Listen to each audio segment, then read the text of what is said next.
ಹರೇ ಶ್ರೀನಿವಾಸ. ಸ್ನೇಹಿತರೆ, ಅಧಿಕ ಮಾಸದಲ್ಲಿ ಹಾಕ್ತಕ್ಕಂತಹ ಕೆಲವೊಂದು ರಂಗೋಲಿಗಳನ್ನು ತೋರಿಸ್ತಾ ಇದ್ದೀನಿ. ಈಗಾಗಲೇ ನಾನು ಅಧಿಕ ಮಾಸದ ರಂಗೋಲಿಯನ್ನು ತೋರಿಸಿದ್ದೀನಿ, 33 ರಂಗೋಲಿಗಳು ಅಂತ ಹೇಳಿಬಿಟ್ಟು ತೋರಿಸಿದ್ದೀನಿ. ಅದರ ಜೊತೆಗೆ ಇನ್ನೊಂದಷ್ಟು ರಂಗೋಲಿಗಳನ್ನು ಸಹ ನಾವು ಹಾಕೋಬೋದು. ಅದರಲ್ಲಿ ಯಾವ್ಯಾವ ರಂಗೋಲಿ ಅಂತಂದರೆ, ಮೊದಲನೇದಾಗಿ ಪದ್ಮ, 33 ಪದ್ಮಗಳನ್ನು ಹಾಕೋದು. ಇದು ಒಂದು ರಂಗೋಲಿ ವ್ರತ. ನೀವು ಅಧಿಕ ಮಾಸದ ರಂಗೋಲಿಯನ್ನು ಹಾಕ್ಕೊಂಡ್ಬಿಟ್ಟು ಇದನ್ನು ಸಹ ಹಾಕೋಬೋದು. ಅಥವಾ ನಮಗೆ ಅದು ಆಗೋದಿಲ್ಲ ಹಾಕ್ಕೊಳ್ಳೋದಕ್ಕೆ ಅಂತ ಹೇಳೋರು ಸುಲಭವಾಗಿ ಹಾಕಬೇಕು, ನಮ್ಗೆ ಆಗೋದಿಲ್ಲ, ಆರೋಗ್ಯದ ಸಮಸ್ಯೆ ಇದೆ ಅಂತ, ಮತ್ತು ವಯಸ್ಸಾದವರು ಆ ಥರದವ್ರಿಗೆ ಸುಲಭವಾಗಿ ಕೆಲವೊಂದಷ್ಟು ರಂಗೋಲಿಗಳನ್ನು ಹಾಕೋಬೋದು. ನೋಡಿ, ಈ ರೀತಿಯಾಗಿ ಪದ್ಮಗಳನ್ನು ಹಾಕ್ತಾ ಹೋಗಬೇಕು. ಮೊದಲಿಗೆ ಶ್ರೀಕಾರವನ್ನು ಬರೆದು ನಂತರ ಈ ರೀತಿಯಾಗಿ ಪದ್ಮಗಳು 33 ಪದ್ಮಗಳನ್ನು ದಿನನಿತ್ಯವಾಗಿ ಹಾಕಬೇಕು. 33 ಬಾರಿ ಅರ್ಘ್ಯವನ್ನು ಕೊಡಬೇಕು. ಪುರುಷೋತ್ತಮ ರೂಪಿ ಪರಮಾತ್ಮನಿಗೆ ಅರ್ಘ್ಯವನ್ನು ಕೊಟ್ಟು ನಂತರ ಸಾಧ್ಯವಾಗುತ್ತೆ ಅಂತಂದರೆ 33 ನಮಸ್ಕಾರಗಳನ್ನು ಹಾಕಬೇಕು. ಇದು ಈ ರಂಗೋಲಿಯ ಒಂದು ನಿಯಮ. ಹಾಗಾಗಿ 33 ಪದ್ಮಗಳನ್ನು ಹಾಕಿ ದಿನನಿತ್ಯ ಗೆಜ್ಜೆ ವಸ್ತ್ರವನ್ನು ಏರಿಸಿ ದೀಪಗಳನ್ನು ಹಚ್ಚಿಟ್ಟು ನಂತರ ಏನಾದರೂ ಬೆಲ್ಲ ಅಥವಾ ಸಕ್ಕರೆ, ಕಲ್ ಸಕ್ಕರೆ, ಡ್ರೈ ಫ್ರೂಟ್ಸು ಏನಾದರೂ ನೈವೇದ್ಯವನ್ನು ಮಾಡಿ ನಂತರ 33 ಬಾರಿ ಅರ್ಘ್ಯವನ್ನು ಕೊಟ್ಟು ನಂತರ 33 ನಮಸ್ಕಾರಗಳನ್ನು ಹಾಕೋದು.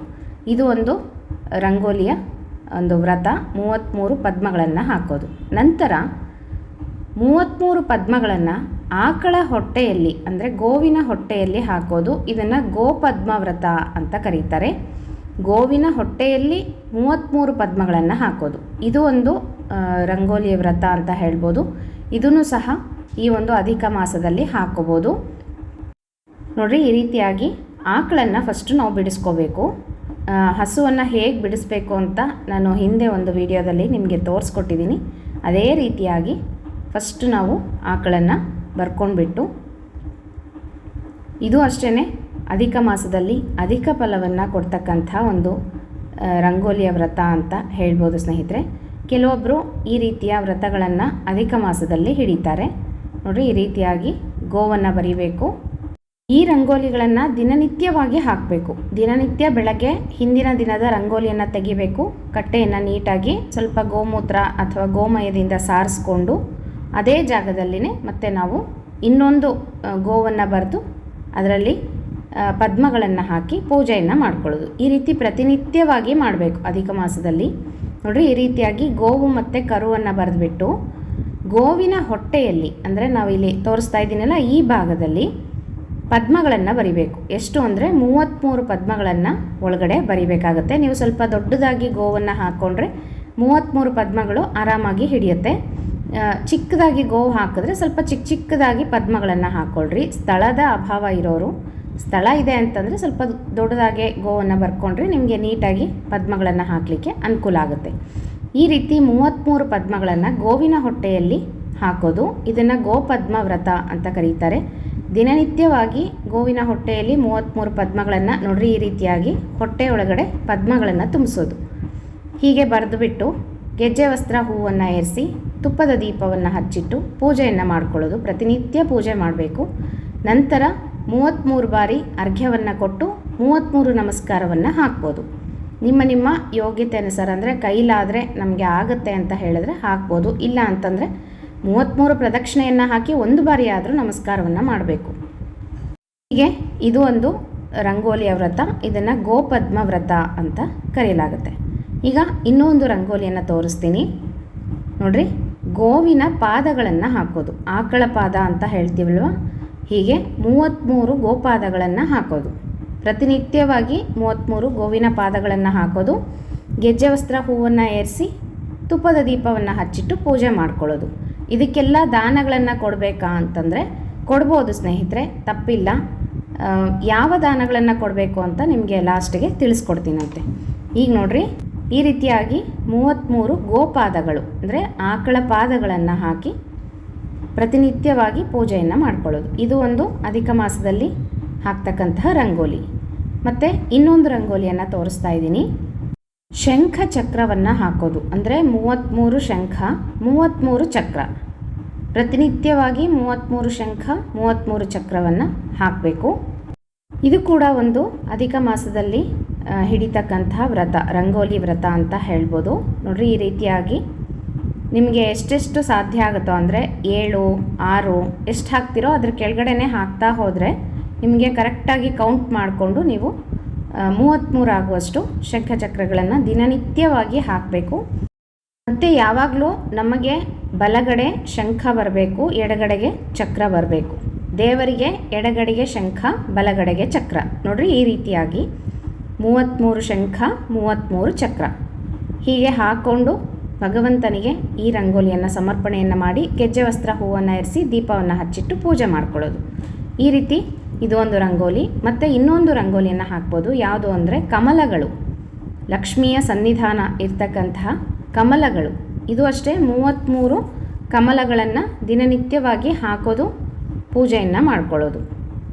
ಹೀಗೆ ಯಾವ ಒಂದು ರಂಗೋಲಿಯನ್ನಾದರೂ ನೀವು ಅಧಿಕ ಮಾಸದಲ್ಲಿ ಹಿಡಿಬೋದು ಸ್ನೇಹಿತರೆ. ಅಧಿಕ ಮಾಸದ ಒಂದು ಮಂಡಲ ರಂಗೋಲಿಯನ್ನು ಈಗಾಗಲೇ ನಿಮಗೆ ತೋರಿಸಿದ್ದೀನಲ್ಲ ಯಾವ ಥರ ಹಾಕೋಬೇಕು ಅಂತ.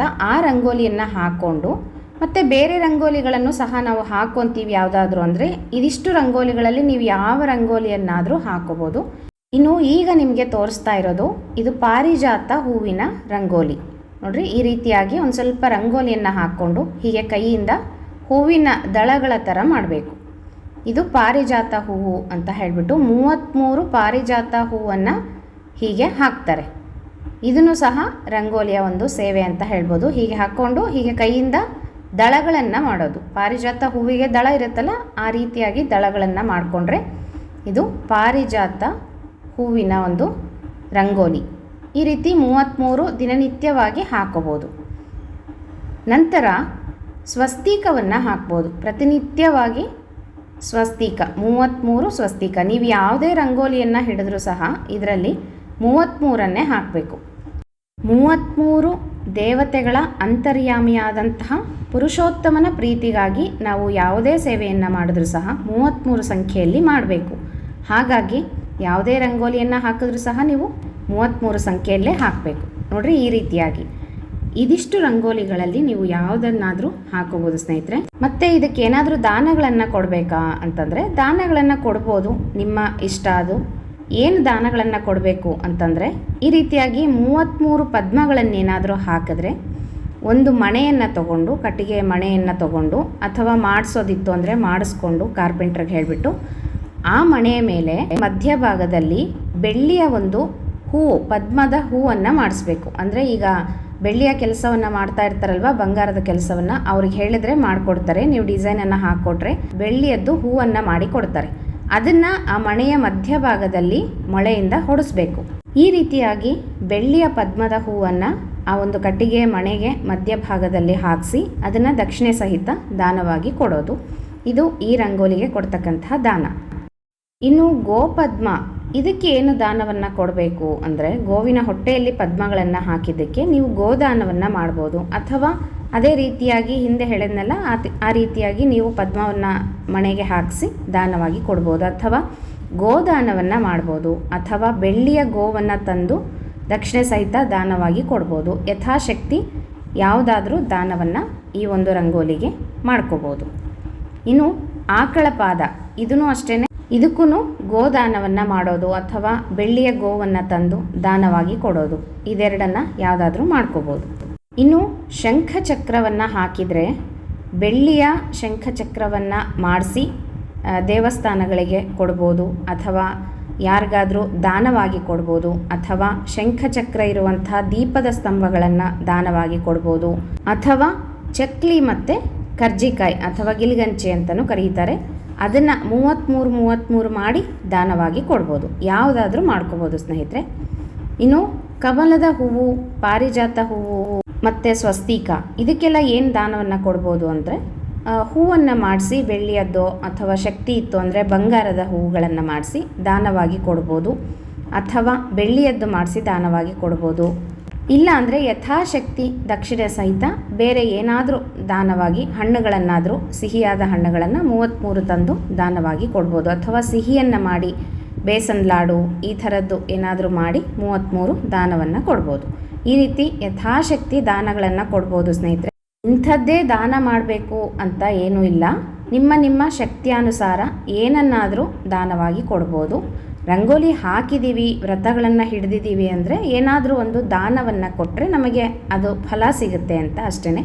ಹಾಗಾಗಿ ರಂಗೋಲಿ ಸೇವೆಯನ್ನು ಯಾರ್ಯಾರು ಮಾಡಬೇಕು ಅಂತ ಅಂದ್ಕೊಂಡಿದ್ದೀರೋ ಇದಿಷ್ಟು ರಂಗೋಲಿಗಳಲ್ಲಿ ಯಾವುದನ್ನಾದರೂ ಹಿಡಿದು ನೀವು 33 ಸಂಖ್ಯೆಯಲ್ಲಿ ಮಾಡಿ ಪುರುಷೋತ್ತಮನಿಗೆ ಅರ್ಪಣೆಯನ್ನು ಮಾಡಿರಿ ಅಂತ ಹೇಳ್ತಾ ಮತ್ತೆ ಮುಂದಿನ ವಿಡಿಯೋ ಒಟ್ಟಿಗೆ ಸಿಗ್ತೀನಿ ಸ್ನೇಹಿತರೆ. ಹರೇ ಶ್ರೀನಿವಾಸ.